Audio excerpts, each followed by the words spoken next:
បាទជំរាបសួរពុកម៉ែបងប្អូនបាទនៅពេញស្តុកទៀតហើយបាទពុកម៉ែបងប្អូនមានទាំងប្រភេទ pick up ប្រភេទ SUV បាទពុកម៉ែបងប្អូនមានចំណាប់អារម្មណ៍អាចមកមើលបានទីតាំងខេត្តសៀមរាបណាពុកម៉ែបងប្អូនប្រភេទ Tacoma 05 Auto Capita បាទវិញ្ញាត MV បាទហើយខាងនេះប្រភេទ Proof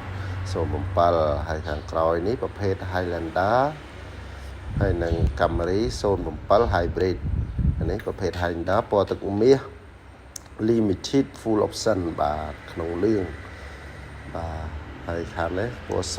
Hybrid 07ហើយប្រភេទខាងក្រោយនេះដែរប្រភេទ Camry 04 XLE បាទហើយខាងនេះប្រភេទ Langrisa 04បាទលេងកង់ហើយថ្មី4គ្រាប់បាទបងប្អូនឆ្នាំហើយសាឡានថ្មីពុកម៉ែបងប្អូនហើយខាងក្រោយមានប្រភេទជា Lexus 407 LX 407បាទពណ៌កម្មៃទឹកដោះគោ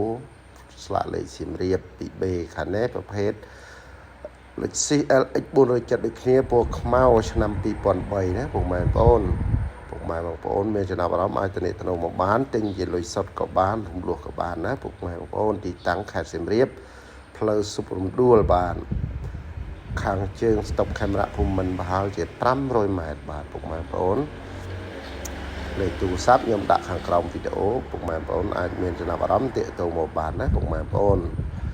សាឡានថ្មីស្អាតចូលស្តុកពេញបបទៀតហើយណាពុកម៉ែបងប្អូនបា